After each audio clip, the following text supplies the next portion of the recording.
said, my name's Sue Williams. All of us who are involved in the organisations side, we're all authors ourselves. So we too have been through the pain barrier of getting your book out there and talking about it. But I'm really pleased to introduce Julia today, Julia Bell, who writes romantic fiction and has awards. So that's truly, truly impressive, because to get an award for your fiction as an independent writer is really something quite special. And Julie, if I can start, you'd like to tell me a bit about your writing, because you write romantic fiction, but different genres within that, don't you? Yes, I tend to write, when I'm at book fairs, I always say I write historical mysteries with a dash of romance, because I don't want people to think it's sort of like, you know, falling in love with the reluctant duke or something like that. It has got an element of romance, but mostly the heroine has to solve a problem, or she's going through the mill, or, you know, she's got problems galore to solve. So there is romance, but it's not kissy romance like that. And I think a lot of your books, and you've bought your recent books, are sort of mainly in the 19th century, although you do write contemporary fiction, don't you? Well, there's only one actually, and there's a story behind it. Deceit of Angels was set in the 1990s, and of course there is some elements of modern, because that's a time travel. You know, so usually I like the 1800s, because you can do all sorts of the 1800s, can't you? You can have unwanted pregnancies and all sorts of things. Yeah. And you said you don't want the sort of traditional. Anybody who's ever read Georgette Heyer, they were always terribly aristocratic, and even if they're poor, they were mega wealthy compared to most of the population. Whereas your books, I know, and I've had a look through and started reading a couple, you go from the sort of very affluent middle classes, or the slightly down at heel posh ones, right the way down to the poorest of the poor. That's right, yeah. I mean, the Wild Poppy and Harriet Grace. I mean, Harriet is a young girl who lives in a cottage across the road from the signal box where her grandfather is working. So she hasn't got any money at all. In fact, her grandfather's going blind, so she takes over from him, which she shouldn't. You know, women did not work in signal boxes, but she's done the job since she was little, so she's helping him to do the signals till he retires. But she gets found out, and she has to leave the cottage. They're all sort of like that. I mean, I do have aristocracy in them. I mean, you know what I mean? I have counts and countesses and earls in them. You know, you have to have some. Deceit of Angels, although there's landed gentry in it, there's no aristocracy. But like I said, I do, although it's historical fiction, I mean, I have, like I said, that one is a supernatural. That one is set in the 1800s, and if you see the lady in the mirror, she's set in 1600 during the time of Matthew Hopkins. So that's a nice one for Halloween. Halloween. Of course, I've got my time travel, and the rest is historical mysteries. Yes. And one of the great things about historical romances, you have to be accurate, don't you? Because if you get anything wrong... Oh yes. Never underestimate readers. They are clever. Although I don't think I've had anybody say that did not happen like that, and this didn't happen like that. I've read books where I went, now that was not right, that wasn't that time. But I do a lot of research. I mean, a lot more research. For example, this one, The Wild Poppy, it's in Kent. So I discovered that where she was living, I just picked a place in Kent. I discovered that the exact place where she's living, in 1865, Charles Dickens was coming from Paris, and there was a train accident on the Folkestone to London line, and the carriages went, one carriage went over the bridge and into the river. I thought, well, that's perfect. So I had to look up. 10 people died. Charles Dickens actually got out of the train, and he went down to help people. And then the papers started to arrive, and he realised he'd better skedaddle because he was with his mistress. And he already had a wife with 8 children. Yes. So I put Melody in there having a picnic when the train happens. I had to go into how the train crash happened and everything. But that was lovely because she's actually an aspiring reporter, and she's been given a chance by a very small newspaper, and the editor puts her through the mill. He sends her to a trial of a murderess and then the execution of a murderess, just to see if she can, cut the grade. Of course, Victorian ladies didn't do things like that, did they? Nicely brought up young ladies didn't. Well, she's quite feisty. In fact, all of them are quite feisty. Yeah. They're not rude. They're not brash. They're not outspoken. They just have this quiet independence, which I think is nice. Thank you. So, what inspired you to start writing? Oh, well, I think every author will say that they dabbled when they were little girls, little boys. I used to have a notebook when I was about 10, and I used to write all sorts of stories, and I got one published in the junior magazine of the library. But life took over, and I went to college, and then I got married and had babies. And I've got to be honest, I started writing properly when my marriage was breaking up and I was going through my divorce. Because anybody who's gone through a divorce or a bereavement or a breakup, you know how it feels. It feels like your heart is going to come out of your chest. You feel poorly. And that's what I felt. I felt really poorly with the divorce of my marriage, which was 23 years. It was a long time. So I sat down and wrote my first proper novel, and I put all my anger, bitterness, grief, if you like, into my characters. I let them feel my pain. And it was very cathartic, really. I let it out of me and into them. And that was the very first book that I wrote. I don't think my later ones have so much angst, but that first one, I let them have it. Dare I ask, did it have a happy ending? I think it did, but unfortunately, after I'd written it, and I didn't read each chapter as it was done, I ran around the coffee table and thought, I've done it, I've written a book. And then I went back and read it from the beginning and thought, right, I've written a book. So this is what you call work in progress. And then I was introduced to the lovely world of editing and polishing up. All authors know that very well, don't they? Writing it is the fun bit. It's the getting it right and, before it goes on to a proofreader. Yes, that book is now dismantled. I'm talking about 30 years ago. That book is dismantled, and I kept all the good bits. Of course. You keep all the good bits, don't you? But I'm afraid it's gone. It's gone into the ether now. I didn't want that. Was it just too personal? No, I just thought I had a lot to learn. It was my first book. I felt I had a lot to learn. So like I said, I kept all the good bits, and then I started on my next one. You see, that's what you have to do, isn't it? Well, it is, and it's amazing, isn't it? We write the first one, and you're so proud you've done it. Hey, I ran around the table thinking, whee! And you get it back from Amazon or wherever, the draft copy, and it looks so lovely. But actually, the second one, you're learning your craft, you learn isn't it? You're learning how to put it together, and you think, if I went back to it now, perhaps would I do it the same way? And I expect most authors would probably say, no, unless you're Margaret Mitchell and wrote Gone with the Wind, and apparently she never published another thing. No. She's probably so exhausted by the process. But, yes. Exactly. You learn, and if you don't learn, I don't think you can be an author. Yeah. So when you started writing novels, was there a long gap between the first and second one? Oh no, it's the opposite actually. There was 4 of them came out in about 2 years. Wow. I've actually slowed down now that I'm in my 70s.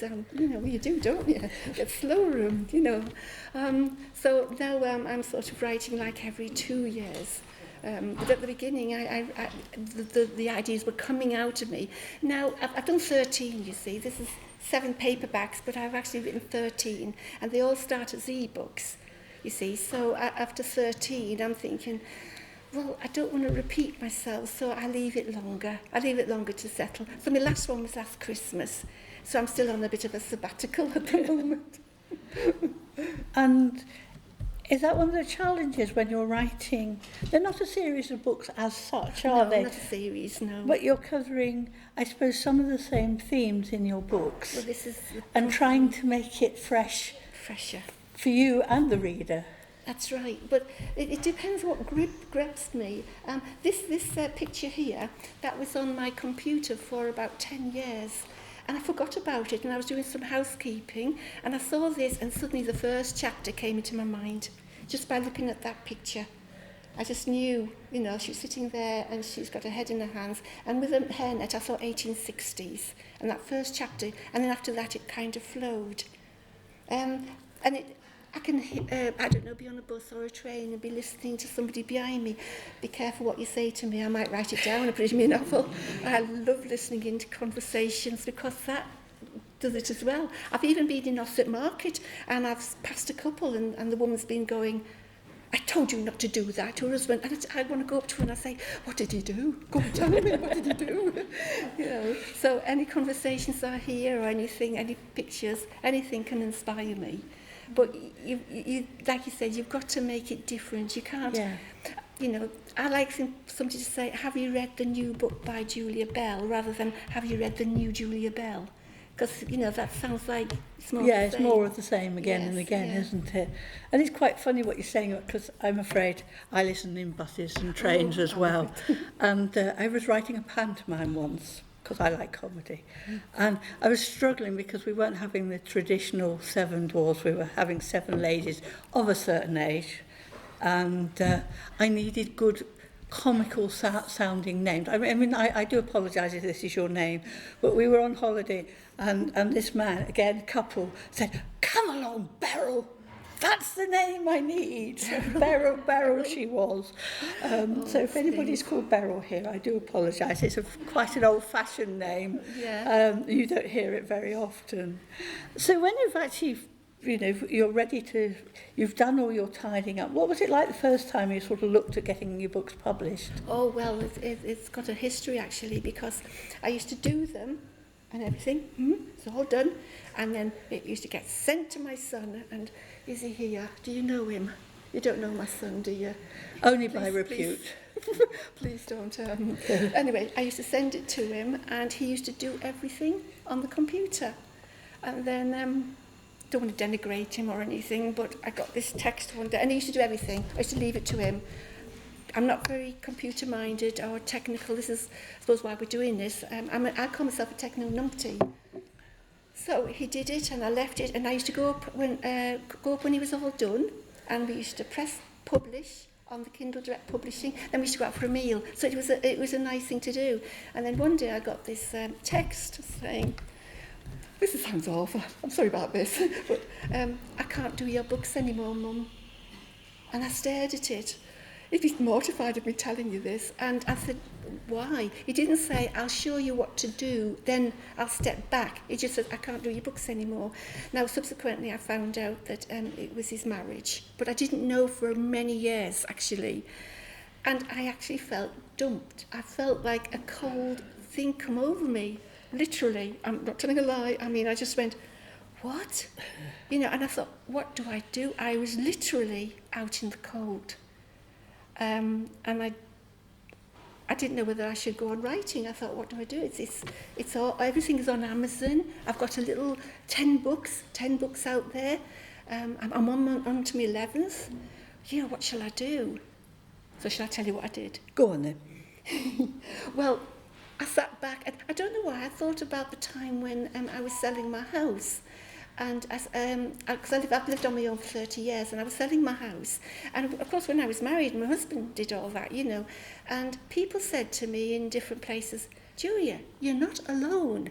You've got estate agents, you've got solicitors, ask them. And I got through to selling my house and buying my flat. So I sat there and thought, no, I'm not alone. You know, I'm not alone in this. There's authors out there, lovely people. Now, I've got to make a mention here of my friend Anna. She lives in Kent. She's done all her own novels. I knew she did her own novels, but I thought, and I've never met her as well, and I've been communicating for about 10, 15 years. So I sent her an email, and I told her briefly what had happened. And so she sent me an email back and she said, what do you actually do with your books before you send them to your son? So I said, well, I've written it. I've had it proofread, of course, and done the amendments. And then what I like is, I mean, if I show you, you know, I will do the chapters in bold and italics, and then the first letter I will do big, you know. Think what's a bigger thing, 16, whereas that's 12. Yeah, I do that. I then do the front and the back, which is like previews at the back and the front. I do the dedication and the copyright and that. And she said, you've had a proofread, of course. I said, yes, I've done all that. Got an illustrator. So everything's done. And she says, I don't like to tell you this, but you've done it. You've done it all. You know, I mean, this is what you do on your computer. You know what I mean? You have it all done on your computer. She says, you've done it all. She says, right, go into Kindle Direct Publishing, and if you get stuck on the 3 pages to fill in, the blurb and your name and so, then uploading your novel, uploading the front cover, and the last page is for price. She says, now, if you get stuck on any of the pages, just look back on what your son did, which I did, you know. Anyway, I uploaded it, which worried me, but it uploaded fine. I went through the preview. You click through a preview for each page. You can't read it, but you can see if there's a line out or there's a gap in the line. I thought, that's all right. And I uploaded the cover and that, and then I got back to Anne and says, right, I've done all that. She says, right, press publish. She was so matter of fact. And she says, and I said, I'm scared. And she says, nobody is going to die if you press publish. She says, besides, she says, if it's an e-book, she says, buy it, you know, buy it straight away and start reading it as a reader. So I went like this, and I pressed publish, and that was it was gone. And after about, I think it was only 24 hours, they said it was online, so I did what she said. I downloaded it into my Kindle, and I started to read it, and I had to make a few amendments, which is so easy. If you make amendments, you just go into your computer, just amend it in the computer, in your manuscript, and then you upload it again. And for my last one, which is the one about a psychic lady, I must have uploaded it about 12, 13 times, because I kept thinking, oh God, there's something wrong there. And that's a typo and what have you. Yes. So in effect, although my son had done it all, I found out I had been doing it all anyway. I think you've done all the hard work, haven't you? Because editing, writing is the easy bit. Editing is a nightmare because you read through and you think, did I really write that? I didn't mean that. So you've got to go and edit. And you say the proofreader who looks for all the mistakes. But even they sometimes leave things, don't they? Yeah. They do.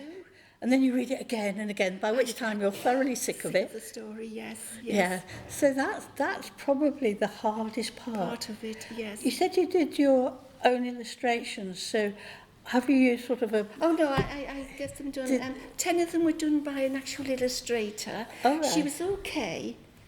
She did sort of these sort of things. Then I found this lovely lady who did Harriet Grace. She only did book covers, and she was lovely. And they were after Harriet Grace. When I got in touch with her for the next one, she'd retired. Now, let me see. I think she did that one as well. But the last one, which is on the pamphlet. It isn't actually a paperback. I went to Khaleesi, I think it's called, and again. I asked on Facebook, does anybody know a good illustrator for book covers? And along came one of my friends who said, oh, try Khaleesi. Although I did have trouble with her. Oh, I must show you. I better show you this. Can you see the picture? This is how I wanted it. Can you see it? It's probably a bit hard from a distance, isn't it? It's a lady, and then in the background is like a very faded figure with a cross. Right, I sent her what I wanted her to do, and because of a big company, she came back with the lady in the red, and in the background was a mid-American 18th century log cabin with a veranda round, and in the doorway was this horrible ghost, like a... And I went back to her and I said, no. I says, no, it's not a log cabin. I says, the cottage, we don't have log cabins like that. The cottage in my story is actually the gamekeeper's cottage that was destroyed by Cromwell's men in 1644. And she seemed very reluctant. She seemed very reluctant to put that in. But anyway, I insisted and she did it. And I am really happy because that is in the story. I like, my book covers have to go to the story. You know what I mean? It has to, and I don't like book covers. And you think, well, what did that have to do with the story? So that was a... Yeah, and I think it's part of the marketing, isn't it? Because if you like a book cover, you'll pick it up and have a read of it, especially if you're...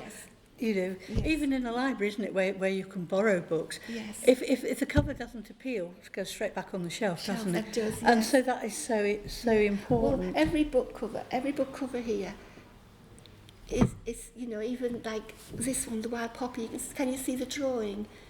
Because in those days, obviously, they didn't have a photographer. The reporter went with an illustrator, an artist. So the lady who did this for me, she's got a lady being took to the gallows. So Melody will have gone with an illustrator who would have quickly, at the scaffold, been drawing very quickly. So I thought that was right. So I want all my book covers to fit the story, And of course they do that now. Even now for court proceedings, you can't take photographs in court.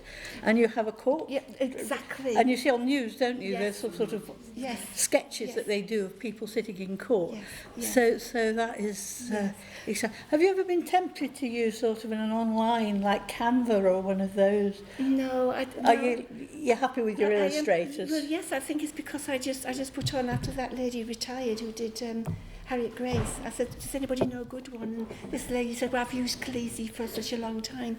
Of course, I'm talking about e-books. Paperbacks are very different, putting them online. And I've got to be honest, when I thought, right, I'm going to do one online. So I was quite happy with e-books. But when I started to do, a paperback, my son had done the paperbacks as well. He's done some of these, I think I've done 2. That was scary. That's very scary. Now, you have the same manuscript, yes, but it's the margins, because obviously you need a margin at the side and in the middle, and you've got to tell the illustrator what colour paper you want and what have you, don't you? Yeah. All little things. I think this might have been the first one that I did in paperback. And, of course, when I bought it, I got the author copy. I read it, and I was happy with the author copy because nobody sees it. The author copy comes with a band across, not for resale, and I was able to read it and correct it again on the manuscript. But it was very scary to think, well, have I done the margins right? I think I did, didn't I? Yeah, it looks absolutely fine. Doesn't it? But that's harder to do. People who I was quite pleased when I actually managed to do it on my own. I think the worry always is that a page is suddenly going to shoot off sideways or your chapters go haywire or something. Yes. I think that's the real worry when you're doing, proper books, what I call proper books. Proper books, yeah. Yes. That was more scary. The e-books, to me, I found straightforward. It was just go from A to B to C. And as long as your manuscript on your computer is correct, as long as it's as perfect as you can have it. But again, paperbacks, you have to sort of spend a bit of time. Do you do your paperbacks? Edwin. Oh, right. Well, I felt quite proud. You could be very proud. I was quite pleased because the illustrator has to obviously do the blurb, and you've got to have a spine. But they do that. I mean, Yes. The illustrator does all that. All she wants to know is how many pages, and Amazon tell you what pages they are. It's literally just looking at what they're giving you and giving it to the illustrator. That's the most important thing. Yeah. I'm very impressed. I am the least technical person you'll ever meet. Oh, no. And Julia makes it sound so honestly, easy. No, I'm a techno-numpty, I really am. But I persevere. I give it a go. Like I said, nobody's going to die if your book doesn't come out right, does it? I mean, You might be crushed though. yes. Yeah. So have you ever done there's lots of courses out there, so have you ever done any courses on self-publishing? No. Or just felt your way along, really. I have. I've literally, felt my way along. No, I don't think I'd understand a course on self-publishing. I'm probably coming out and thinking, I don't know what that was about, But I think I'm more hands-on. I'd rather just have a go myself and see how it turns out. And of course, once you've got your books and you've edited it and you've got a lovely cover and it's all sitting there, next thing, and I think most authors really hate this bit, is the marketing. So what do you do for marketing? As much as I can. It's terrible. Well, I use Facebook to put a book on. At the moment, Harriet Grace is a Kindle countdown deal for the ebook, so it's only 99 pence till next Wednesday. so that's on actually today till Wednesday. So and after that's finished, I'll put on one of the ordinary ones for 1 week, and I also use the platforms like Fussy Librarian, Robin Reads, which you have to pay for. Robin Reads is I think is the best one because I can get like 30 odd. Sales from that, and then there's a knock-on, but you have to pay for that. But of course, the thing that I love and the thing that is such hard work is book fairs. I go to a tremendous amount. I belong to Promoting Yorkshire Authors. They do them. I go to KLH events. They are gift and craft. They have ladies and gentlemen that do woodwork, knitting, jewellery, beautiful stuff. And there's me with my books. I think I would spend more on the craft, so that would be... Yes, I enjoy that. But it's not just selling my books. I have some lovely people coming up and talking about my books, but I also love being with the people. I also go to Wakefield the last Sunday of the month. It's called Antiques and Collectibles. I think I'm the antique, they're the collectibles, I don't know. But they can be some craft and they can be some people just selling stuff, you know what I mean? So I go to as much as I possibly can. I'm in the Book Dragon, so my books are also in the Book Dragon in Stockton. So really I try and expand out as much as possible. I think you have to, haven't you? You're also on Goodreads, aren't you? So how does that work? I was on Goodreads. Oh dear, I can be very honest with you ladies. I was on Goodreads for a long time and I enjoyed it. And then I think we call Goodreads the author's mafia because it got a bit funny, it got a bit strange, and so I thought I'll stick to Facebook. Do you want to explain to people what Goodreads is? Goodreads is what is it? It's for authors and readers, and you can do reviews and you have all sorts of things on the you can join different clubs. I've joined a few clubs, but there's a little bit of backbiting. That's just my opinion. I might be wrong. People might be on Goodreads and really enjoy it, but I know the Wild Poppy, which I'm very proud of. I think that's very popular. It's won 2 awards, but one author actually emailed. No, she did a review. She gave me 1 star. She said some nasty things, but she was actually saying nasty things about me, so that was probably better than saying things about my book.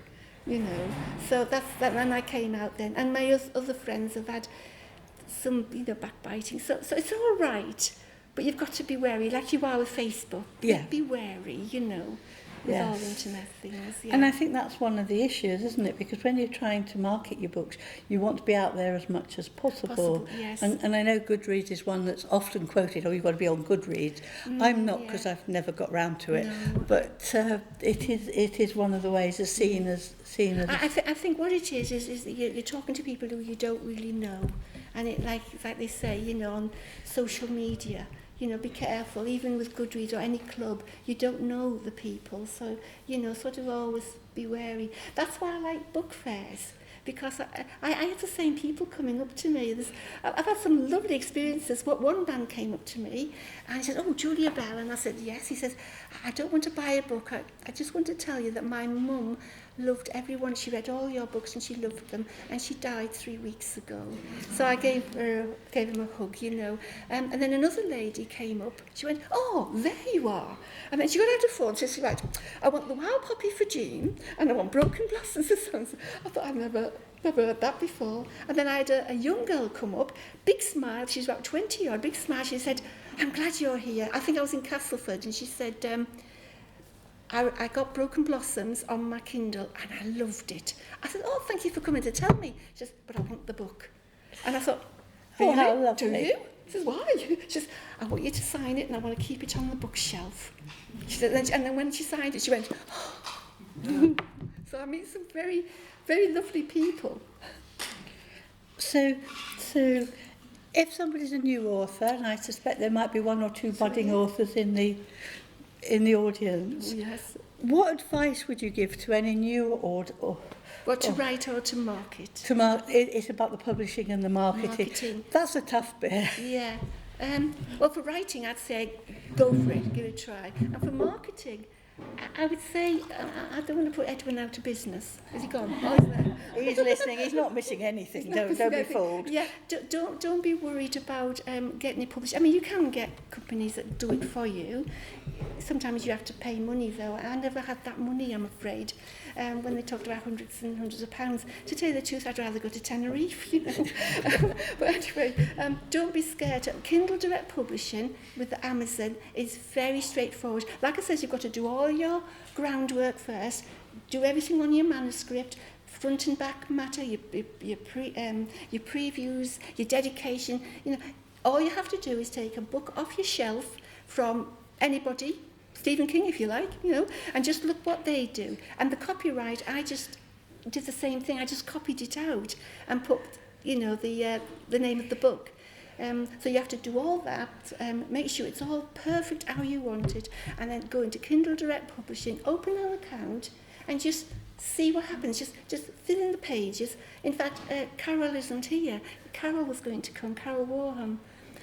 She's doing her first book, and I have been helping her on Facebook through messaging, would you believe?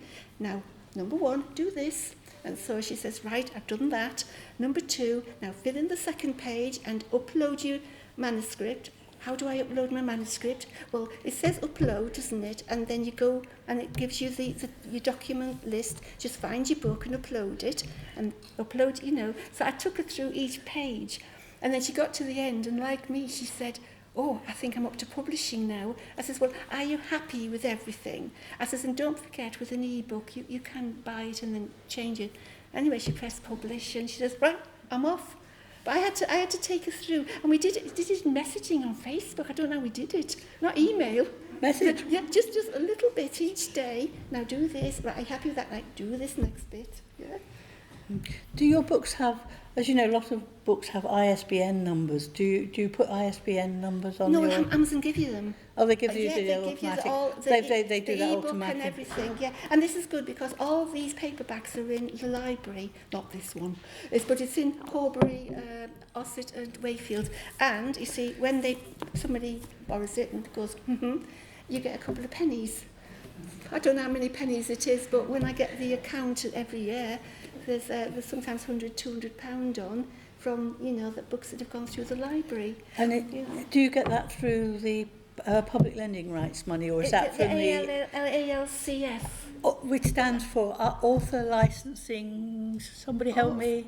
Author Licensing. They collect money for authors. Yes, and you get this money and you think, where's that come from? And the only thing I can think of is libraries. Because when I do book fairs, if somebody comes to me and says, very nice, but I go to the library, and if it's Castlefords, they say, I give them a brochure.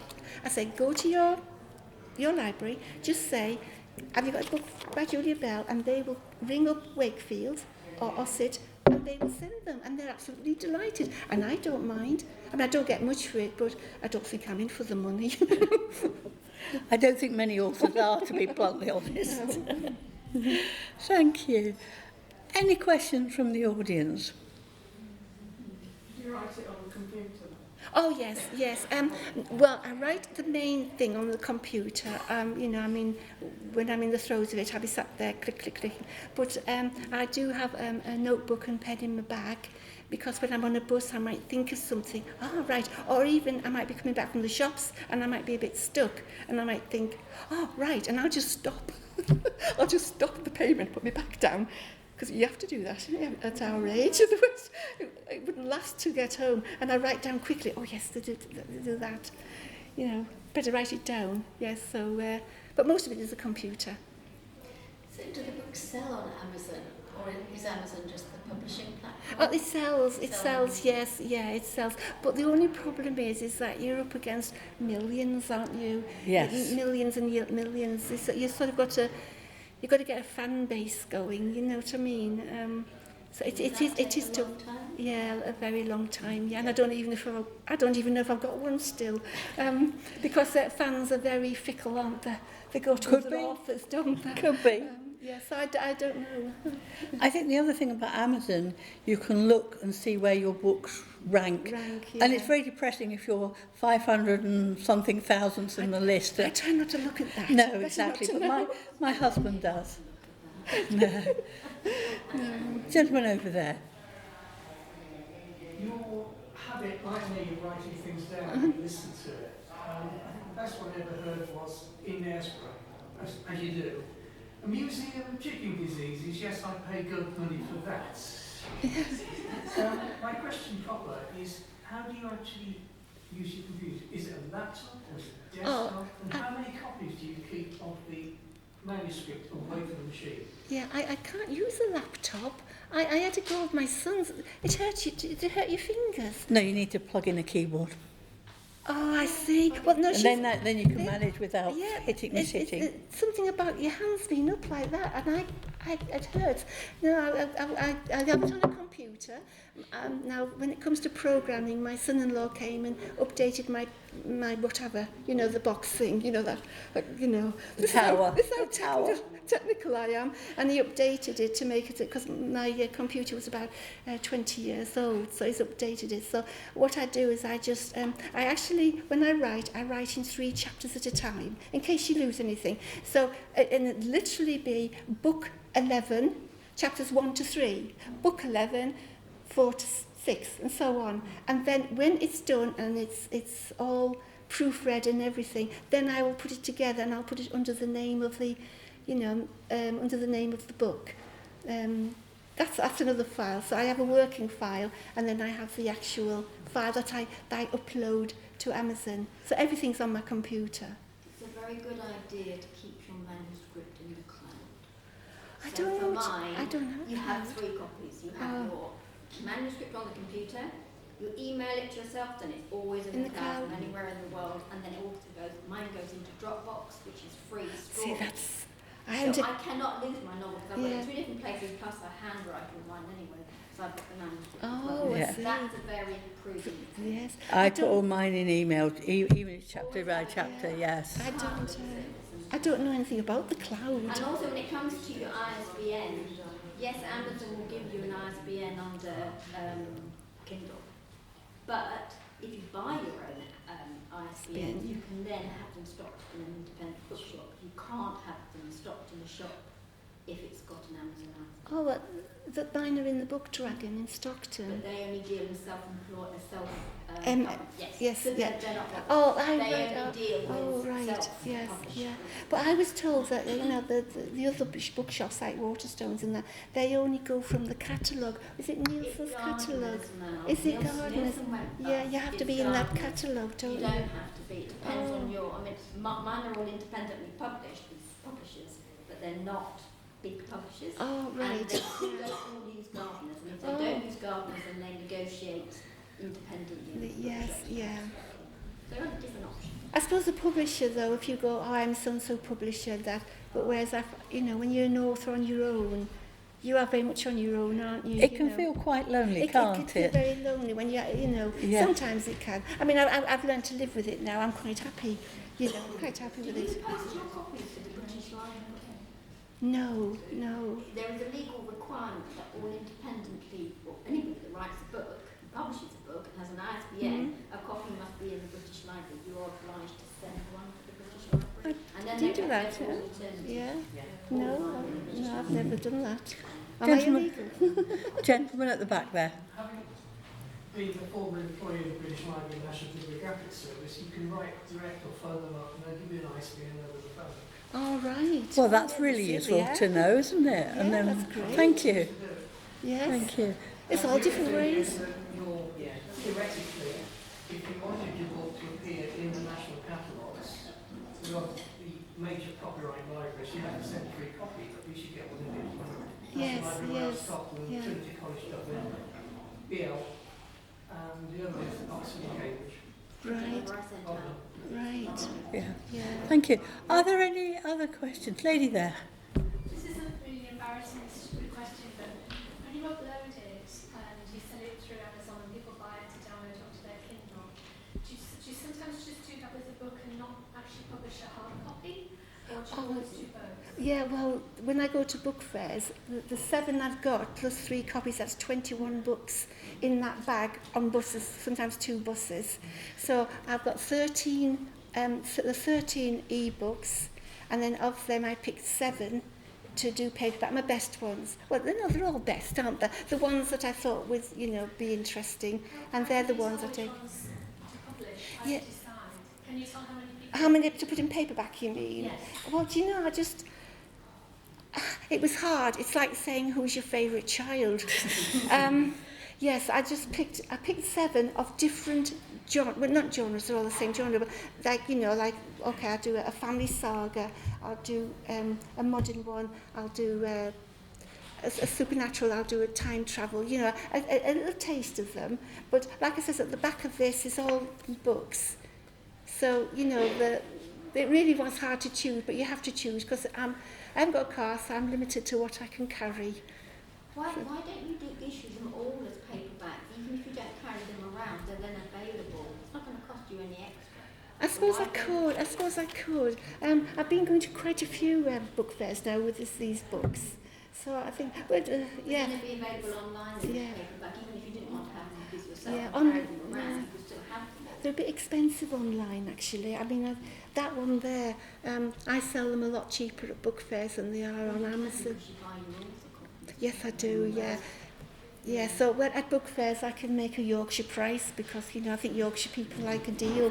So I always say, are you Yorkshire? Right, you can have it as a deal. Yeah, I suppose I could. But then again, you see, it worries me that if a lady comes up to me and says, I've read that, now I want to read Broken Blossoms, I'll go, I didn't bring that last, If you keep swapping them round, I don't know. And that's a very good time to say Julia does have some books with her if you want to buy them. And I think Have you noticed? you have to do this, don't you? So, are there any more questions before I bring it to Elaine? When you go download it all on Amazon, does it tell you and advise you, like you said, about the margins and the text? Or do you have that already done in the computer before I'm trying to think. I did look up on Google about the margins. You actually have a choice of what you want the margins. So, I mean, if I look at that, I picked I think 0.5. I'm not quite sure what is, and you've got to do like a mirror image. But if you wanted a bigger margin, obviously you'd have to then have more pages. But a bigger margin, it's up to you. But the thing is, it's on your computer. As you widen the margin, you can see it because you do a double page and you can see what it's going to look like. Is that in Word? Yeah, it's just ordinary Word, yes. Yes, it's just ordinary Word. Yeah. Shall I tell them the price? Tell her, come and talk to Julia. Right, okay. If I can now, can I just thank Julia coming up from Wakefield with her suitcase of books. LNER train. Yes, LNER.